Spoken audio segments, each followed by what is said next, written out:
Cuenta un antiguo relato oriental que dos monjes caminaban por un bosque y llegaron a la orilla de un arroyo, y el arroyo estaba desbordado, con sus aguas muy turbulentas, y junto al arroyo había una joven que quería cruzar del otro lado del arroyo, pero no podía y tenía miedo por las olas que traía el arroyo y las piedras. Entonces uno de los monjes se ofreció a ayudarla, y lo que hizo fue levantarla en sus brazos y cruzarla el río y depositarla del otro lado de la orilla. Así lo hizo, y los dos monjes reemprendieron la marcha, pero ahora en un silencio muy profundo. Sobre todo el otro monje se había quedado muy preocupado, y muchos kilómetros después le dijo a su compañero: yo creo que lo que hiciste no estuvo bien. Tomaste a esa joven en tus brazos, la cruzaste por todo el río, creo que ha sido un acto inconveniente. Y entonces el otro monje contestó: veo que todavía traes a esa joven en tu corazón. Yo, en cambio, la dejé en la orilla del río. La bienaventuranza que vamos a considerar hoy es una de las más profundas y complejas de las 8 bienaventuranzas de Mateo. Es aquella que felicita, que reconoce como feliz a la persona que tiene un corazón limpio. Dichosos los de limpio corazón, porque ellos verán a Dios. Esta es una de esas bienaventuranzas que no hablan de una condición externa o visible, sino que hablan de una condición muy profunda, muy interior, muy personal de cada sujeto, de cada persona. La pureza de su corazón. ¿Qué es tener el corazón puro? ¿Y cómo podemos acceder a esa felicidad que nos anuncia? Y también a esa condición tan extraordinaria que nos presenta, que es la posibilidad nada más ni nada menos que de ver a Dios. Vamos a considerar ahora el sentido de esta declaración de Jesús en el Evangelio de Mateo.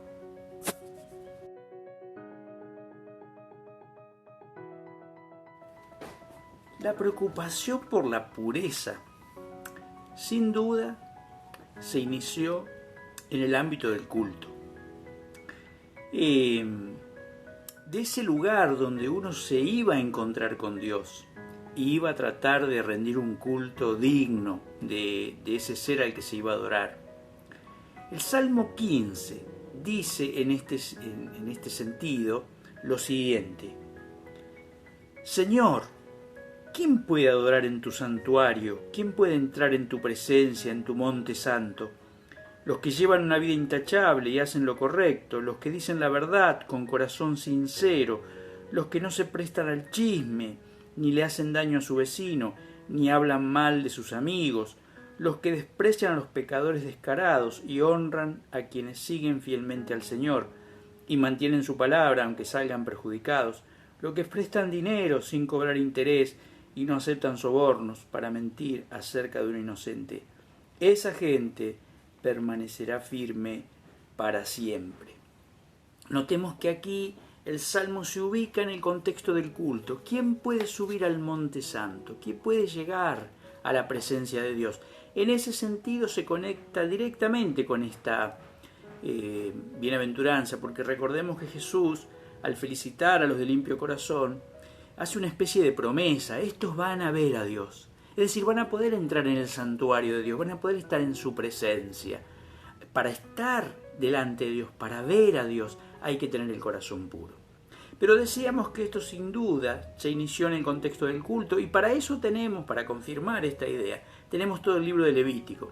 El libro de Levítico está destinado, está enfocado a encontrar el modo en que una persona como nosotros, un ser humano, pecador, corrupto, lleno de las suciedades del camino, se pueda acercar nada menos que a la presencia de Dios. Y entonces aparecen ahí un montón de reglas de pureza, de purificación, el modo de pasar del estado de suciedad, de inmundicia, como lo va a llamar el Levítico, al estado de pureza, de santidad, que permita entrar a la presencia de Dios.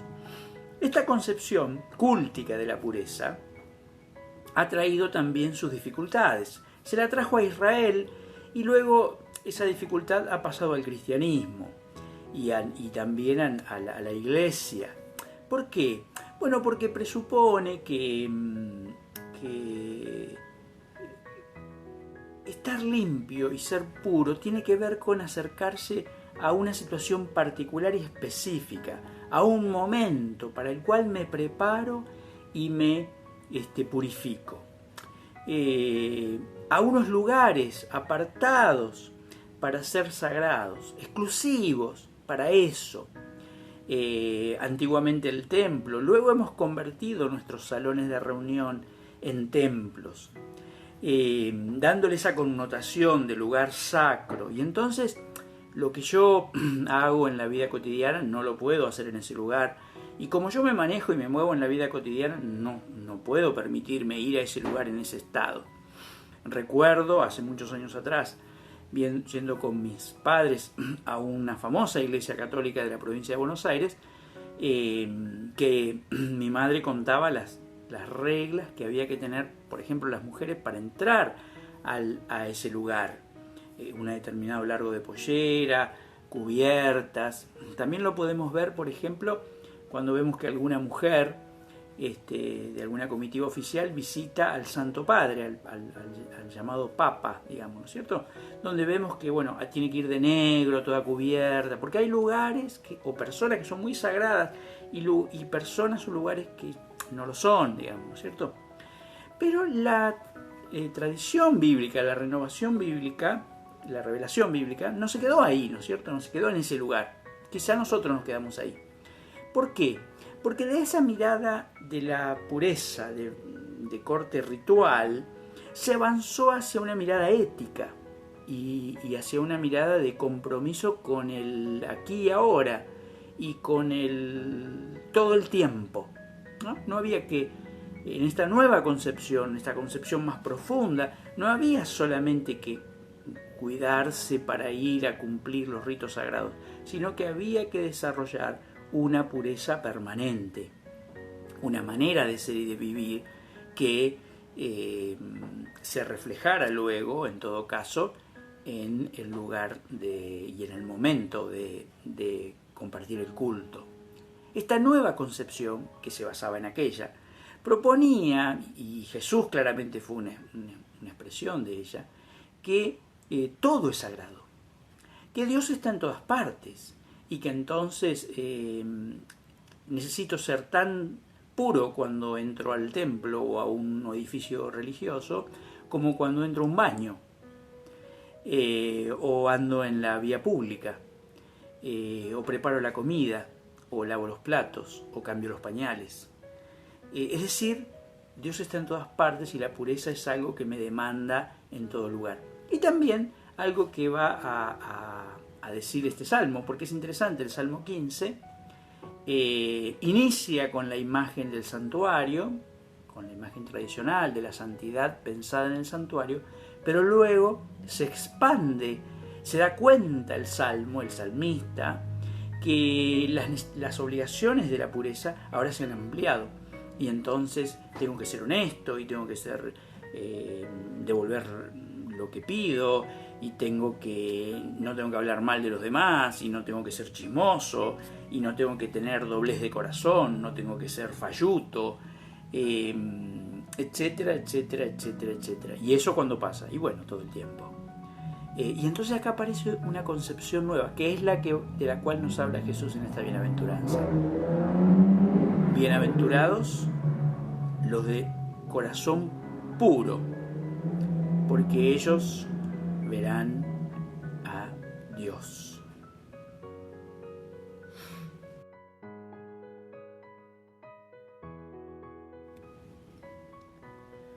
Un segundo problema que tenía la visión de la pureza ritual, además de esto de que separaba momentos y separaba lugares, como si hubiera lugares sagrados y momentos profanos, donde uno no necesitaba preocuparse, y generaba por lo tanto una esquizofrenia de vida, ¿no es cierto? Acá en el templo me tengo que portar bien, o frente a esta persona, o en este rito tengo que hacer los deberes, y después ya no importa tanto.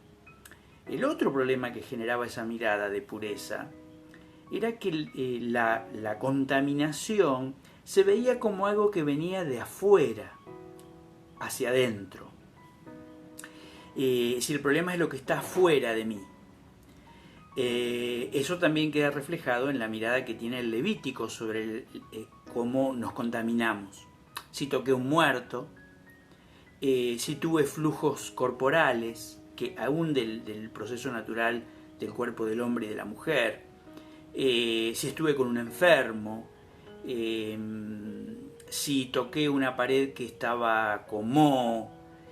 Es decir, la mirada era, yo estoy bien, pero si no, estoy en una situación que me pone mal, ¿no es cierto? Es notable porque Jesús va a invertir esta mirada y la va a corregir profundamente, porque Él va a decir, el problema del ser humano es lo que sale del corazón, no lo que entra. ¿Se acuerdan en aquel encuentro de Jesús con los fariseos, que eran muy ritualistas y muy atados a la visión tradicional de la pureza? Cuando se quejaban los fariseos de que los discípulos de Jesús no se lavaban las manos, y no estaba hablando de cuidarse del COVID, digamos, ¿no? Sino lavarse las manos ritualmente, las 7 lavados de manos antes de comer, etcétera, etcétera. No era por higiene, era por ritual de pureza religiosa. Y entonces Jesús le dice, pero ustedes están equivocados. El problema del ser humano no es lo que entra al ser humano, el problema del ser humano es lo que habita en su corazón. Y ahí llegamos a un tercer estadio del problema de la pureza del corazón. Digamos, el primer estadio sería, en la medida que quiero honrar a Dios, me tengo que acercar a Él de una determinada manera, que es ritual. El segundo estadio sería, pará, no es solo ritual, tiene que ver con una ética de vida, con una manera de vivir siempre. El tercer momento sería, el mayor problema, la mayor amenaza a la pureza, no está afuera, está adentro. Y miren qué cosa notable, porque nosotros, los creyentes, los cristianos y también los evangélicos, estamos contaminados con esa idea, usemos la palabra contaminado, con esa idea de que en realidad lo que nos va a complicar es lo que viene de afuera. Uy, si ves esta película, si mirás Los Pitufos, si, no sé, escuchás determinada música, ahí está lo diabólico. Vos sos puro, pero lo que viene ahí, eso te va a complicar. Lo que lees, si lees esa novela, si lees filosofía, si lees a Marx, eso es lo que te va a complicar. Pero eso está atado a esa idea de la pureza ritual. Jesús viene y te dice, mira, ¿sabes cuál es lo que te va a complicar? Lo que está acá, en el cuore, en el corazón.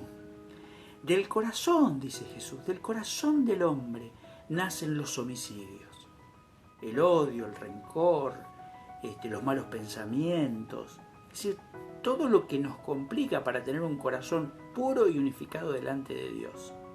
Entonces tenemos que avanzar hacia una unificación de nuestro corazón, para que lo orientemos.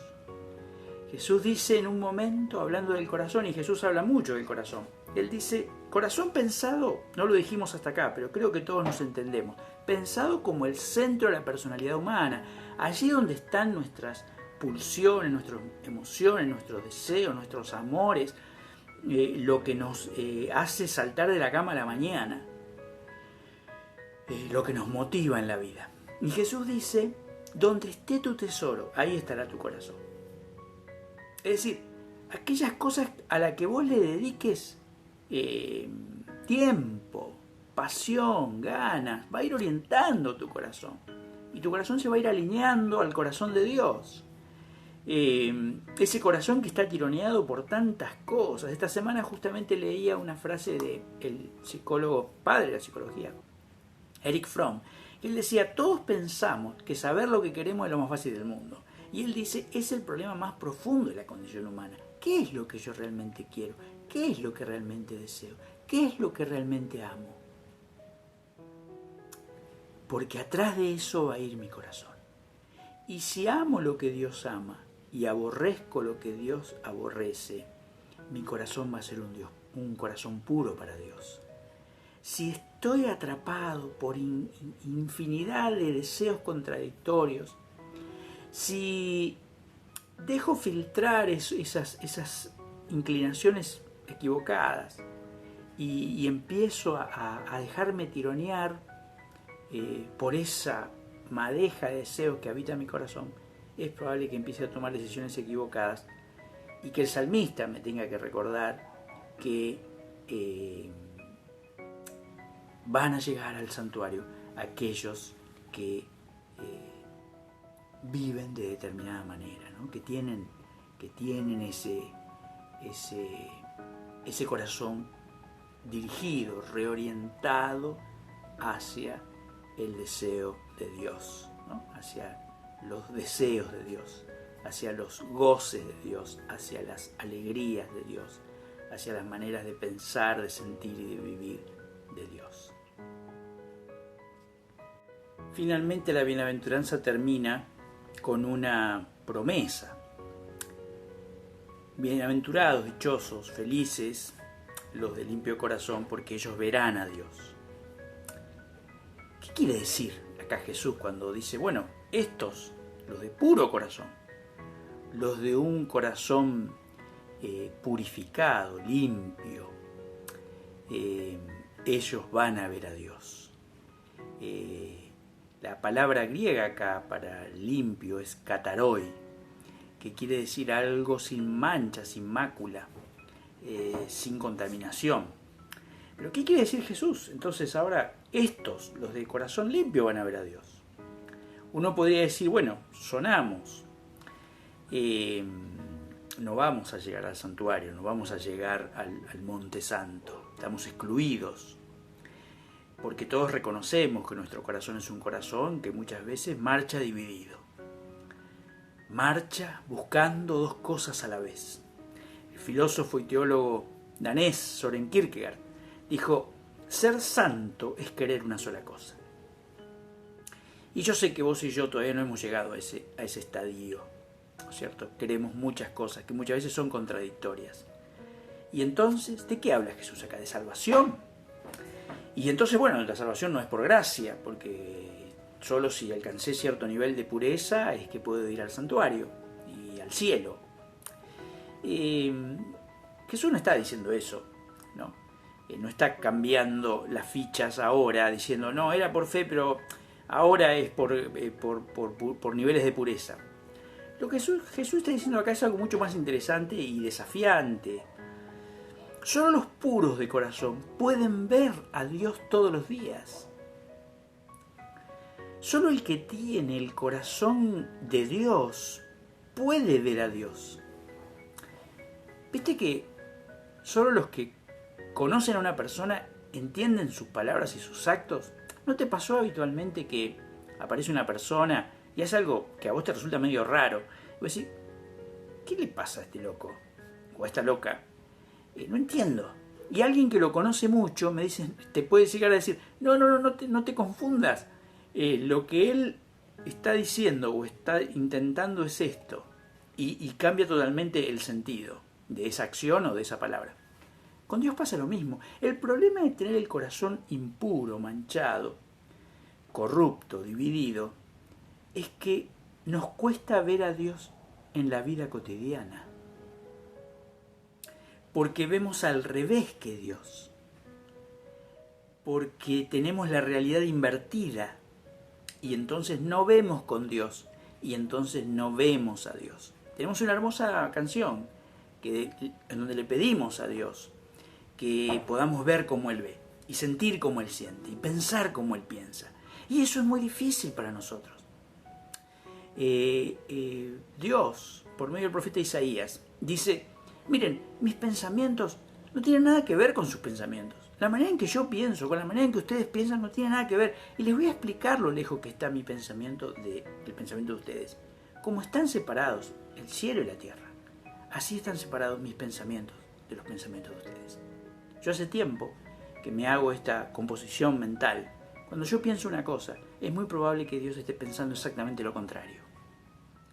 Y entonces, cuando puedo ver como ve Dios, cuando puedo sentir como Dios siente, cuando puedo ver la realidad como Dios la ve, entonces se me da vuelta la cabeza.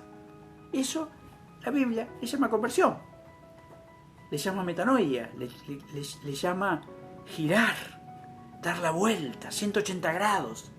Ya no voy a mirar las cosas como yo las miro, con mi corazón sucio, con mi corazón lleno de egoísmo, con mi corazón lleno de dobleces, lleno de falluterías, lleno de mentiras, lleno de falsedades, lleno de corrupción, con mi corazón atravesado por mis deseos más egoístamente viscerales.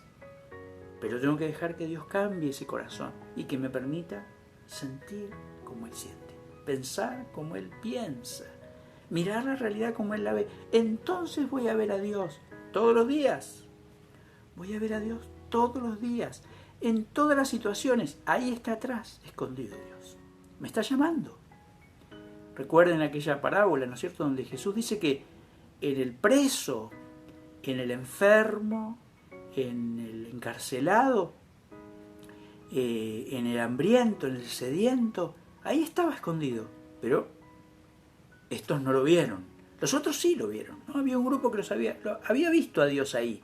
Y entonces había ido en auxilio y había bendecido la vida de esas personas. Y otros simplemente habían visto presos, enfermos, sedientos y hambrientos.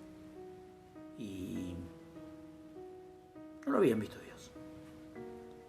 Entonces, ver a Dios acá es lograr esa beatitud,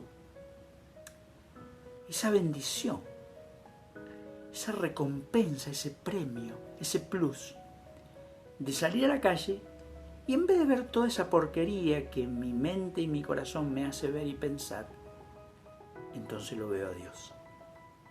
Atrás de ese niño, atrás de esa mamá que busca ser ayudada y orientada, atrás de ese compañero de trabajo que está deprimido, atrás de ese problema que surgió en el trabajo y que yo simplemente lo veo como una desgracia y una maldición, cuando quizás esconde una bendición y una oportunidad extraordinaria. Entonces los puros verán a Dios. ¿Te imaginas? ¡Qué extraordinario! Que lleguemos a tener un corazón tan parecido al de Jesús que veamos como Jesús ve. ¿Vieron que cuando leemos el Evangelio nos llama la atención una cosa? Jesús camina con los discípulos. Jesús ve algo y responde a esa realidad de una manera. Los discípulos ven algo completamente contrario. ¿Por qué hablabas con esa mujer? ¿Qué hablabas con ella?